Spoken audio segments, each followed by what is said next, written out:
नमस्कार, news special देख रहे हैं आप। मैं हूं आपके साथ विशाल गर्ग। खबर की शुरुआत करेंगे। उत्तराखंड में 2027 में विधानसभा चुनाव होना है, लिहाजा बीजेपी और कांग्रेस तैयारियों में जुटी हुई है। इस बार कांग्रेस ने चुनाव से ठीक पहले प्रदेश अध्यक्ष की जिम्मेदारी गणेश गोदियाल को दे दी है और पार्टी नेताओं में जोश भी अब दिखाई दे रहा है।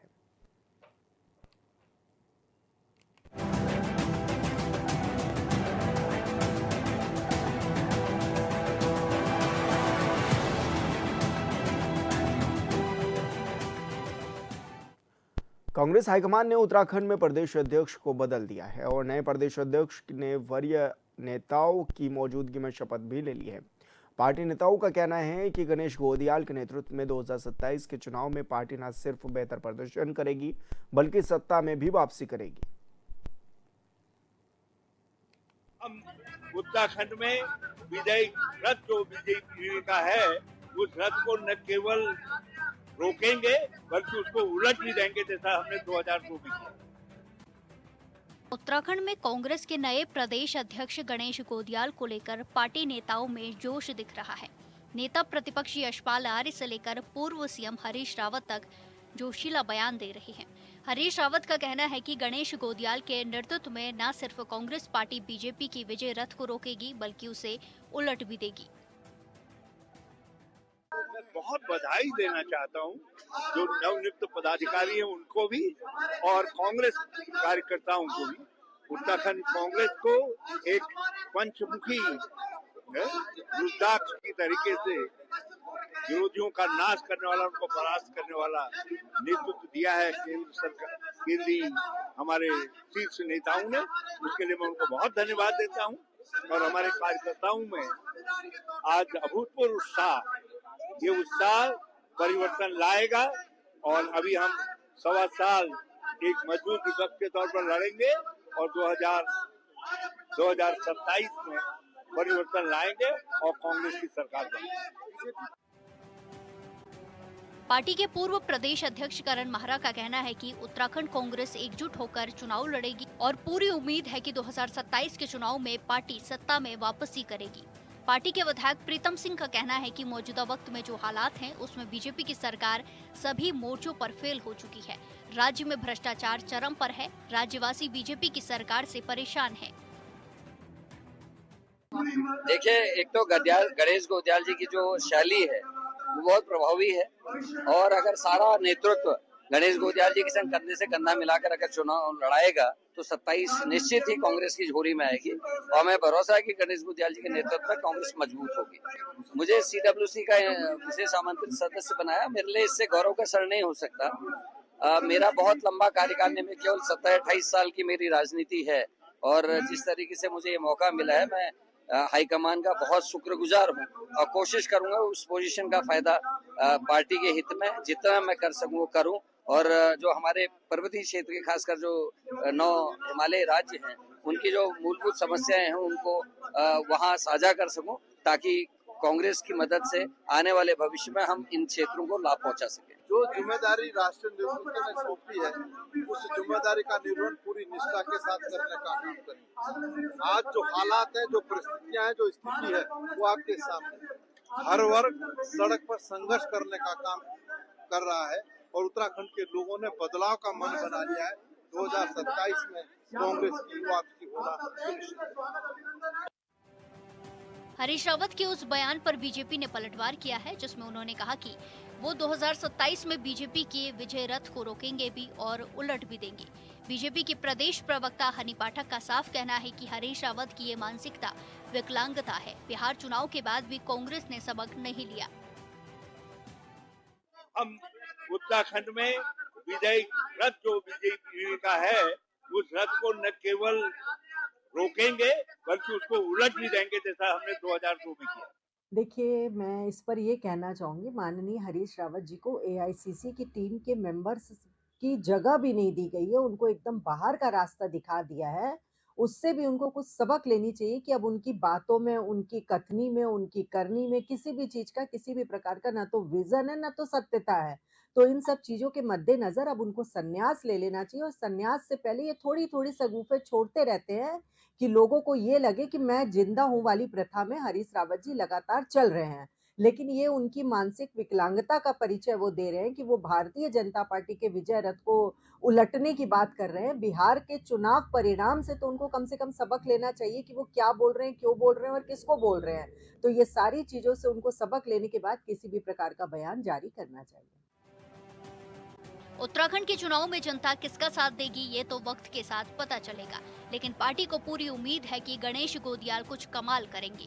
2017 से ही पार्टी सत्ता से बाहर है और सत्ता पाने के लिए मेहनत भी कर रही है, लेकिन सियासत के जानकार इस बात पर जोर देते हैं कि पार्टी के नेताओं में ही अंदरूनी लड़ाई है। हालांकि अब पार्टी एकजुटता की बात कर रही है।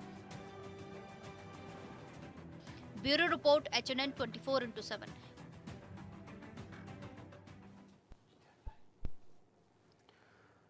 तो उत्तराखंड में कांग्रेस के नए प्रदेश अध्यक्ष बनाए गए हैं गणेश गोदियाल और पार्टी हाईकमान ने फिर दी गणेश गोदियाल को जिम्मेदारी। गणेश गोदियाल के प्रदेश अध्यक्ष बनने से जोश में कांग्रेसी नेता नजर आ रहे हैं।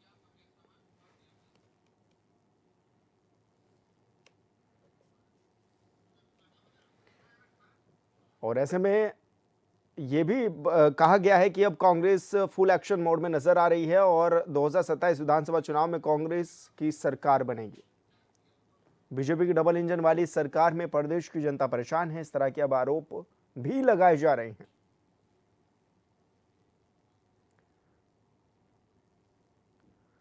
तो गणेश गोदियाल 2027 विधानसभा चुनाव में अपना बेहतर प्रदर्शन करेंगे, इसको लेकर ये बात भी कही जा रही है। और ऐसे में क्योंकि उत्तराखंड के कांग्रेस के नए प्रदेश अध्यक्ष की जिम्मेदारी गणेश गोदियाल को सौंपी गई है, पार्टी हाईकमान ने एक बार दोबारा से गणेश गोदियाल पर भरोसा जताया है। तो 2027 के चुनाव की तैयारियां अब नजर आने लगी हैं।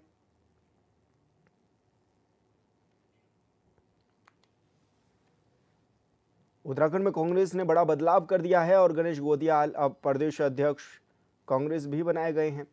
ऐसे में कांग्रेस नेताओं में अब जोश नजर आने लगा है। 2027 चुनाव में वापसी का दावा भी इस दौरान किया जा रहा है। अब क्या 2027 में जनता साथ देगी और गणेश गोदियाल 2027 में क्या कमाल करेंगे? अब इस पर भी लगातार सवाल खड़े हो रहे हैं और एक दूसरे पर आरोप प्रत्यारोप का दौर भी अब शुरू हो चला है।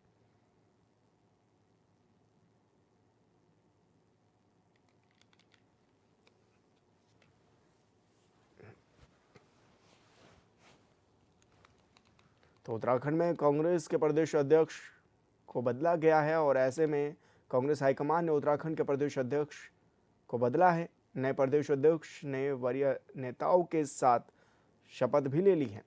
अब पार्टी नेताओं का कहना है कि गणेश गोदियाल के नेतृत्व में 2027 के चुनाव में पार्टी न सिर्फ बेहतर प्रदर्शन करेगी बल्कि सत्ता में भी वापसी करेगी। हालांकि ये कितना सटीक साबित होगा, इस पर चर्चा भी होगी। आखिर किस तरह से कार्य संभालेंगे, किस तरह से अपने संगठन को मजबूत करेंगे गणेश गोदियाल, क्योंकि अक्सर बातें सामने आती हैं कि पार्टी में फूट है और ऐसे में अब क्योंकि सभी नेता एक मंच पर नज़र आ रहे हैं और 2027 के चुनाव भी बहुत ज़्यादा दूर नहीं रहे हैं, कम समय है और ज़्यादा जिम्मेदारी जो है वो नेताओं को दी गई है।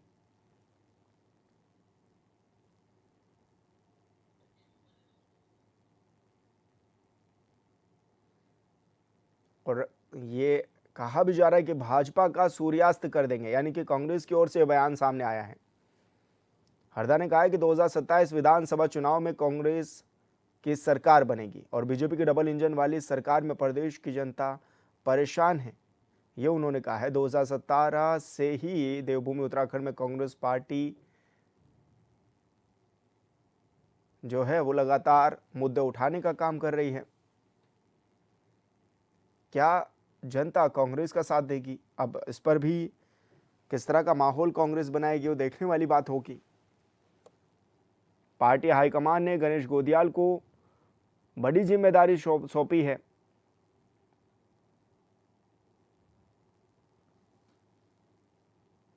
और विधानसभा चुनाव 2027 का बिगुल भी फूंक दिया है कांग्रेस की ओर से।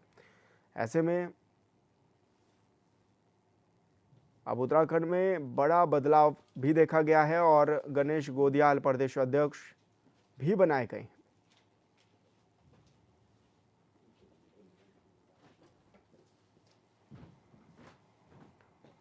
और साफ तौर पर कहा जा सकता है कि कांग्रेस नेताओं में अब काफी जोश भी नजर आने लगा है।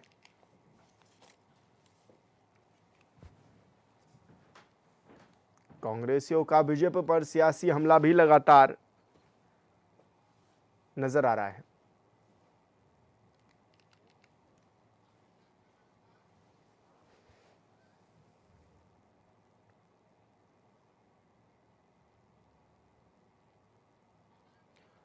और उत्तराखंड में कांग्रेस ने बिगुल भी फूंक दिया है। अब भाजपा का सूर्यास्त तो होगा।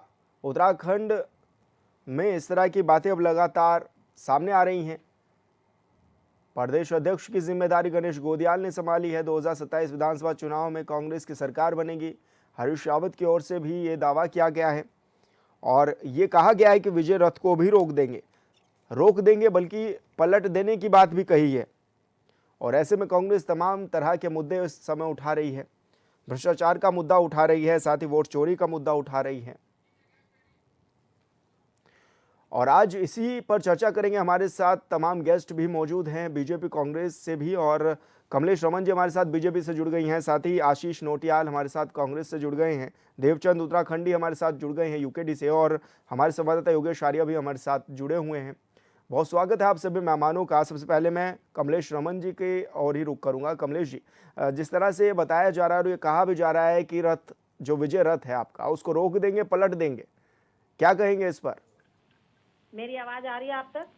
हाँ जी, आपकी आवाज मिल पा रही है, आप अपनी बात रखिएगा। जी जी देखिए, बहुत अच्छी बात है अगर जोश में अगर होश भी रखे कांग्रेस, लेकिन ये बहुत कम देखने को मिला है कि कांग्रेस ने हमेशा जोश में अपने होश खोए हैं। और आज उसी का ही नतीजा है जो इतने बड़े बड़े बयानवीर निकल करके आ रहे हैं और अपनी शब्दावली से होश भी खो रहे हैं। देखिए, सबसे पहले तो अपने उस रथ को उन्हें रोकने की आवश्यकता है जो तूफान की तरह, जो सुनामी की तरह निकल पड़ा है। इनके 3 दिग्गज नेता नाराज हैं, तिलकराज ढेर जी, विक्रम नेगी जी, मयूख मेहर जी, और जिनके उस नाराजगी वाले रथ को कांग्रेस रोक ले, मुझे लगता है उसके बाद ही भारतीय जनता पार्टी को रोकने की बात करे। भारतीय जनता पार्टी मुद्दों की बात करती है, भारतीय जनता पार्टी युवाओं की बात करती है, महिलाओं की बात करती है, प्रदेश के विकास की बात करती है, अपने एक नए मॉडल जो उत्तराखंड को बनाना है उसकी बात करती है। लेकिन कांग्रेस किसकी बात करती है? कांग्रेस पहले अपने जो घर में जो आस्तीन में है पहले वो उनसे निपट ले। कल के आपने हालात देखे होंगे मंच के ऊपर, जो हालात कांग्रेस के मंच के ऊपर थे कल के। अब दूसरी बात की वो कह रहे हैं कि भारतीय जनता पार्टी का विजय रथ वो रोकने की कोशिश करेंगे। तो अब आप मुझे बताइए, 22 में भी तो वही चेहरे थे, 17 में भी वही चेहरे थे, और 17 में तो जिस दिग्गज ने ये बयान दिया है विजय रथ रोकने के लिए भारतीय जनता पार्टी का, 17 में तो उनके हाथ में कमान थी, वो तो खली बने हुए थे यहाँ पर, और उसके बावजूद भी विजय रथ नहीं रोक पाए भारतीय जनता पार्टी का। और 22 में भी वही लोग थे। तो मुझे लगता है कि भारतीय जनता पार्टी मुद्दों के साथ चलती है, भारतीय जनता पार्टी सबको साथ लेकर के चलती है। तो वो उसका जो रथ रोकने की बात कांग्रेस कर रही है, तो कहीं ना कहीं वो बेमानी सा लगता है। और वो इसलिए लगता है कि आपने नेताओं की जो कांग्रेस भवन के अंदर या कांग्रेस भवन से बाहर की जो आवाज आई है वो आपने देखी होगी। कांग्रेस के अंदर की जो टूट है, जो फूट है, वो सरेआम सबको दिखाई पड़ रही है। अभी तो टीरी के जिला अध्यक्ष, वहां के लोग इस्तीफा देने के लिए तैयार हो रहे हैं। उन्होंने कल ही अपनी सोशल मीडिया पे डाल दिया था कि हम लोग बिल्कुल नाराज हैं और टीरी के लोग जो है इस्तीफा देने के लिए कैसे तैयार रोकेंगे आप इस विजय रथ को? क्या कुछ प्लानिंग की जा रही है? क्योंकि आपके तो तमाम नेता तो छोड़ करके बीजेपी में शामिल हो रहे हैं। देखें, जो पतझड़ में जो पत्ते झड़ सकते हैं वो झड़ जाते हैं, इसमें बड़ी बात नहीं है। देखिए, आना जाना लगा रहता है, अगर एक जाता है तो 10 आते हैं, ऐसा कुछ नहीं है। लेकिन हमारा कल्चर नहीं है भारतीय जनता पार्टी की तरह दूसरी पार्टियों को से तोड़ के अपने विचारधारा को खराब करना। ये भारतीय जनता पार्टी का विचारधारा है। भारतीय जनता पार्टी ने अपनी पार्टी को निश्चित बड़ा बनाने के लिए इस प्रकार का काम किया कि हर पार्टी से अलग अलग लोगों को लाए, लेकिन जब अगर अलग अलग ब्लड इनके अंदर चढ़ गया तो अब कितने दिन जीवित रहेंगे ये तो समय बताएगा। आप देख रहे होंगे कल को हल्द्वानी के अंदर कितना बड़ा जो है दंगे कराने का काम इन लोगों ने करा। आप बताएं, गायें सुरक्षित नहीं है भारतीय जनता पार्टी के राज में। जब गौ रक्षा की हम बात करते हैं, आज हिंदुत्व की सरकार की बात करते हैं, लेकिन गायें सुरक्षित नहीं है, दंगे हो रहे हैं और जो रोकने आ रहा है, जो बोल रहा है उसको ही डंडे मारने का काम कर रहे हैं। तो भारतीय जनता पार्टी का चाल चरित्र जनता के सामने आ चुका है। देवचंद उत्तराखंडी जी भी हमारे साथ बने हुए हैं। देवचंद जी, यूकेडी का क्या कुछ मत है, किस तरह से अब यूकेडी भी अपने आप को स्थापित करने में जुटी हुई है, क्योंकि सबसे पुरानी पार्टी है और अस्तित्व बिल्कुल खो चुकी है। जी निस्संदेह, मैं आपके चैनल के माध्यम से एक बात बता दूं कि ये हम हर बार देखने में आते हैं कि बीजेपी बोलती है कांग्रेस में अंतर्कलह है, कांग्रेस बोलती है बीजेपी में अंतर्कलह है। निस्संदेह हमको अंतर्कलह भी दिखाई देता है, कभी उनके नेता उधर चले जाते हैं, कभी उधर चले जाते हैं। ज्यादा दूर मत जाओ, कभी हमारी बहन कमलेश कांग्रेस के बड़े बड़े पुलंदा बांधती थी, अभी उन्हीं पर वो कर रही है। तो ये यूकेडी में भी कलह है, बहुत कलह है। पार्टियों में आना जाना बदली करके ये काम कर। जरा बहन जरा बंद करो, मेरे पास पहले ऑडियो कम आ रहा है, आप जरा बीच में मत बोलो। ठीक है, तो ठीक है, आपने बात करी। बाद जो उत्तराखंड की अवधारणा से उत्तराखंड पिछले 25 सालों से जूझ रहा है कि यार उत्तराखंड में रोजगार चाहिए था, शिक्षा चाहिए था, स्वास्थ्य चाहिए था और सबसे बड़ा कि पलायन रोककर गांवों का विकास होना था, वो तो हुआ ही नहीं है। तो इस स्थिति में निस्संदेह जो आप बोल रहे हैं कि यूकेडी अपने आप को स्थापित कर रही है, बल्कि स्थापित पहले भी थी और अब कर रही है। बस थोड़ा सा ये था कि ये दोनों राष्ट्रीय पार्टियों ने इनका जो बयान है आलू और सोने वाला, बीजेपी का बयान को मढ़कर दूसरों पर चढ़ाने वाला काम इन्होंने बार बार किया और उत्तराखंड क्रांति दल को बदनाम करने की कोशिश की।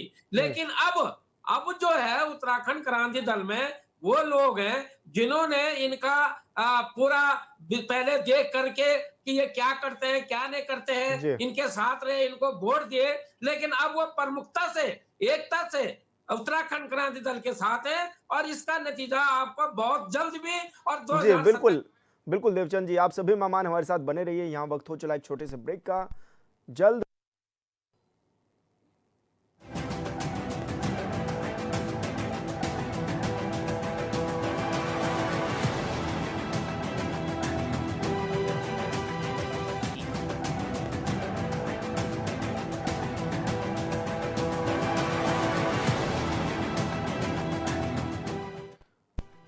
ब्रेक के बाद स्वागत है आपका। उत्तराखंड कांग्रेस में बदलाव हुआ, अब उसके बाद लगातार आरोपों की राजनीति भी लगातार जारी है। तमाम मेहमान हमारे साथ बने हुए हैं। कमलेश रमन जी का मैं रुख करूंगा। रमन जी, जिस तरह से देवचंद उत्तराखंडी जी भी बता रहे थे, और वाकई ये देखने वाली स्थिति भी है कि स्वास्थ्य सेवाओं के बुरे हाल हैं, स्कूलों के बुरे हाल हैं। आखिर आपकी सरकार कर क्या रही है, किस तरह से कार्य कर रही है आगे के लिए? नहीं, देखिए सरकार काम कर रही है और पूरी ये कोशिश कर रही है कि हमारे प्रदेश का जो जनमानस है उसको तकलीफ ना हो, उसको परेशानी ना हो। और अभी आशीष भाई ने एक बात कही और बहुत अच्छी बात कही, मुझे अच्छा भी लगा। इन्होंने कहा कि हमारा कल्चर नहीं है कि कोई हमारी पार्टी में आए उसको हम ले। इन्होंने कहा हमारा कल्चर नहीं है।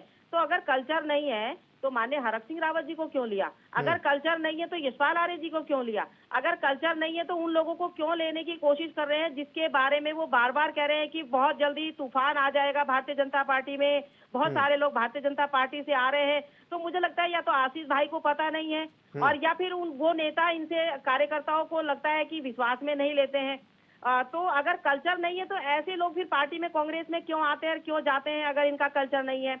दूसरा, इनके बड़े दिग्गज जो ये कह रहे थे कि जो विष है, विष कल के उनकी स्पीच में हमने सुना माननीय हरीश रावत जी की कि विष से भरे हुए जो लोग हमारी पार्टी के अंदर हैं वो विष या तो अपनी जेब में रख लो या अपने अंदर रख लो या मेरी जेब में उड़ेल दो। तो आप समझ सकते हैं उन्होंने पार्टी की अपने उन लोगों के विषैले कहने का अर्थ ये रखा कि उसमें जो हमारी पार्टी में कांग्रेस में जो विषैले लोग हैं, जो विष भरे हुए रखते हैं, जो पार्टी को नुकसान पहुंचाते हैं, जो अपनी सीट को जो है हराने का काम करते हैं और दूसरों को कहते हैं जीते हैं, तो मुझे लगता है उस विष को कम से कम पहले कांग्रेस को रोकना चाहिए। जी आशीष जी, जिस तरह के आप लगातार अभियान भी चला रहे हैं, वोट चोरी जैसे आरोप आप लगा रहे हैं, आप भ्रष्टाचार के आरोप उठा रहे हैं, आप कह रहे हैं कि बदलाव का मन बना लिया है आशीष जी, लेकिन अब ऐसे में किस तरह के अभियान आप लोग चला रहे हैं, जनता के बीच में आप किस तरह से जाने की बात कर रहे हैं?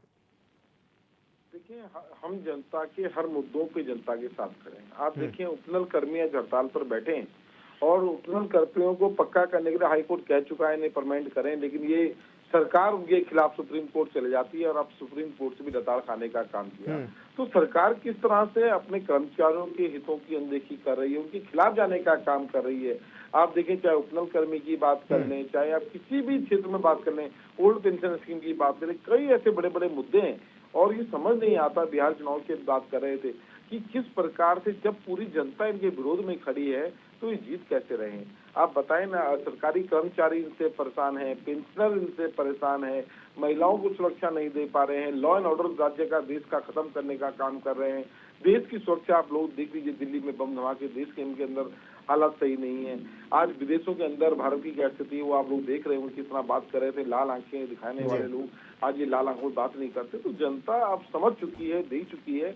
हाँ, बात है चोरी पकड़ने की, निश्चित चोरी भी पकड़ी जाएगी। माननीय राहुल गांधी जी ने बख्तर मुद्दों को उठाया है और बिहार से ही पता लगा कि किस प्रकार से चोरी करने का काम कर रहे हैं। निश्चित हमें विश्वास है बहुत जल्दी 5-6 महीने के अंदर अंदर जब तक उत्तराखंड में चुनाव होंगे उससे पहले इनकी पूरी चोरियों को हम लोग जनता के सामने रख चुके होंगे, इनकी नकली वोटों को कैंसिल करा चुके होंगे। उन सब पे हम उन पे काम करेंगे और जनता के तो हर मुद्दे पे हम जनता के साथ खड़े हैं। जी बिल्कुल आशीष जी। योगेश आर्य हमारे संवाददाता हमारे साथ लाइव जुड़े हुए हैं। योगेश, किस तरह का माहौल नजर आने लगा है उत्तराखंड में, क्योंकि प्रदेश अध्यक्ष बदले गए हैं और ये भी कहा जा रहा है कि रथ रोक देंगे। आखिर किस तरह की अब चर्चाएं लगातार बनी हुई हैं प्रदेश में? कांग्रेस से गणेश गौदियाल ने कार्यभार संभाला और वहां पर जाकर के पूरा कार्यक्रम हुआ। उस कार्यक्रम में एक बड़े बयान देखने को मिले कि विजय रथ जो है भारतीय जनता पार्टी का उसको रोक दिया जाएगा, रोकती नहीं बल्कि उसको पलट दिया जाएगा। तो इस तरह के बयान वहां पर देखने को मिले, लेकिन इसकी रणनीति किस तरह से तैयार की जाएगी, आखिरकार इस विजय रथ को रोकने की जिस तरह से बात की जा रही है उस पर किस तरह से अमल किया जाएगा। हालांकि प्रदेश अध्यक्ष उन्होंने बदला है कांग्रेस पार्टी ने और कांग्रेस पार्टी ने गणेश गौदियाल को बनाया है। कहीं ना कहीं तमाम समीकरण भी देखे, उनका सरल व्यवहार, चाहे मान लीजिए जो राजनीतिक क्षेत्र में गलियारों में चर्चा है कि वो सरल व्यवहार के व्यक्ति हैं और जो अंदर कलह है उसको वो ख़त्म कर सकते हैं। इसके साथ साथ जो लोग रूठे हुए उनको मना सकते हैं। तो तमाम तरह के कहीं ना कहीं जो समीकरण है वो चीज़ें देखी गई हैं। कुमाऊं गढ़वाल का जो समीकरण है वो भी कहीं ना कहीं पार्टी ने देखा है। लेकिन अब सबसे बड़ी बात ये है कि जिस तरह की बात की जा रही है कि इसको बदल दिया जाएगा और विजय रथ को रोक दिया जाएगा। 2017 से कहीं ना कहीं सत्ता से बाहर कांग्रेस है, वापसी कैसे करे 27 के लिए, इसके लिए चिंतन मंथन की बहुत आवश्यकता है। बड़े लीडर्स को सोचना होगा कि एक समन्वय बैठाकर एक सोच बना करके किस तरह से काम किया जाए, जब जाकर के शायद हो सकता है कि उस स्थिति में कांग्रेस खड़ी हो कि आने वाले वक्त में चुनाव में जो है अपने आप को प्रेजेंट कर पाए। क्योंकि जिस तरह से मुद्दे उठाए जाते हैं वो मुद्दे शायद जनता तक सही से पहुंच नहीं पा रहे हैं, जनता कनेक्ट नहीं हो पा रही। यही वजह है कि कहीं ना कहीं 22 में भी जिस तरह से बहुत अनुमान जो लगाया जा रहा था कि कांग्रेस की सरकार आ जाएगी, लेकिन फिर तख्ता पलटता हुआ दिखाई दिया। चाहे बिहार की बात कर ली जाए, चाहे फिर हरियाणा की बात कर ली जाए, जहां से बहुत उम्मीद थी कांग्रेस को, वहां पर जो है कांग्रेस को मुंह की खानी पड़ी। इसका कारण सीधे तौर पर यह समझा जा सकता है कि या तो ऐसी बयानबाजी जो कि जनता के बीच नहीं देनी चाहिए, दूसरा कुछ ऐसे बयान दे दिए जाते हैं जो सीधे तौर पर जनता तक कनेक्ट नहीं हो पाते। तो या तो कांग्रेस अपनी बातों को समझा नहीं पा रही है, यही कहा जा सके, और या फिर इस तरह के बयान दिए जाते हैं जो जनता को पसंद नहीं आते हैं। तो कहीं ना कहीं इस वजह है। लेकिन देखना होगा कि नए कमांडर के रूप में, नए कप्तान के रूप में जो प्रदेश अध्यक्ष गणेश गौदियाल के रूप में कांग्रेस को मिले हैं वो कितना कारगर साबित होते हैं। ये जल्दबाजी होगी कहना कि वो बहुत अच्छे साबित होंगे, ये देखना होगा। क्योंकि अभी तो उनको एक वक्त जो है ये 2026 का ये साल है, चुनावी वर्ष है, ये देखना होगा इस पर किस तरह की रणनीति बनाकर वो आगे बढ़ते हैं और 27 में किस तरह का रिजल्ट देते हैं। जी बिल्कुल योगेश। देवचंद जी हमारे साथ क्योंकि बने हुए हैं और कुछ कहना भी चाह रहे हैं शायद। देवचंद जी, क्या अपनी बात आप रखना चाह रहे हैं? और क्योंकि अब चुनाव का भी समय है, ज़्यादा समय नहीं है अब, बहुत ज़्यादा, किस तरह से अब आप लोग भी अपनी तैयारियों में जुटे हुए हैं कि यूकेडी मजबूत हो?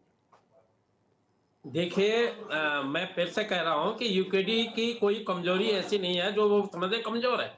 यूकेडी मजबूत है। यूकेडी के जो अपने मुद्दे हैं वो बिल्कुल 1979 से ही हैं, राज्य बनने के पहले से ही है। और जब राज्य बन रहा था जो 29 मुद्दे बीजेपी सरकार ने काट करके उसको उत्तरांचल बनाया था, तब से भी लेकिन वो मुद्दे जिंदा है।